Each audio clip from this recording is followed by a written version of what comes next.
మన తెలుగు రాష్ట్రాల్లో నీటికి సంబంధించి ప్రోగ్రెస్ ఎలా ఉందంటారండి మీ ఒపీనియన్? తెలుగు రాష్ట్రాలలో నీటికి సంబంధించిన ప్రోగ్రెస్ అంటేనండి పేపర్లో ప్రకటనలకు మాత్రమే పరిమితం అండి. మనం చూస్తే రిజల్ట్ వచ్చిన మరునాడు 1-2 రోజులు ఫుల్ యాడ్స్ వస్తూ ఉంటాయి.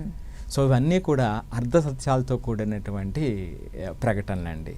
ఆ ఇన్స్టిట్యూట్ ఈ ఇన్స్టిట్యూట్ అని కాదు. సో అర్ధ సత్యాలతో కూడినటువంటి ప్రకటనలు ఉంటాయి. కానీ నేను బాధపడుతూ ఉంటాను, ఎడ్యుకేషనల్ ఇన్స్టిట్యూషన్లో లేదా ఎడ్యుకేషన్ రిలేటెడ్ దాంట్లో సత్యాన్ని మనం చెప్పకపోతే, సత్యాలను మనం దాస్తే ఒక రకంగా అబద్ధం చెప్పినట్టే అవుతుందండి.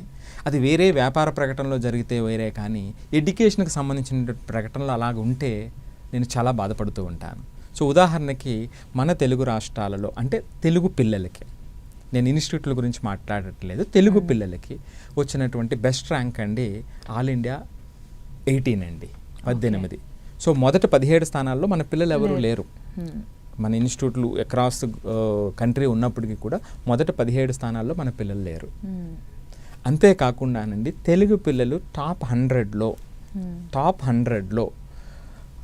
ఆంధ్ర నుంచి 6, తెలంగాణ నుంచి 5 మాత్రమే ఉన్నారు. టోటల్గా 11 మాత్రమే ఉన్నారు. అంటే బయట ఏదైతే మనం బూస్టప్ చేస్తామో, మన పేరెంట్స్ చిన్నప్పటి నుంచి ఈ జేఈ నీట్ అనేటువంటి మాయలో ఉంటారు. ఫలితాలకు వచ్చేటప్పటికి పర్టికులర్లీ ఇలాంటి కష్టం వచ్చినప్పుడు, అంటే కష్టంగా పేపర్ వచ్చినప్పుడు మన పిల్లలు చేతులు ఎత్తేస్తారు.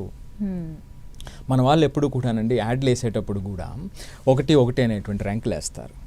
సో 1 కాకపోతే 3 వచ్చింది, తప్పేముందండి? అది విలువైంది కాదా? ఫస్ట్ ఆఫ్ ఆల్ అంటే parents should be think about this. Yes, ఖచ్చితంగా. అండ్ మనం కూడా ఆలోచించాలి, అందరికీ ఒకటే రాదుగా.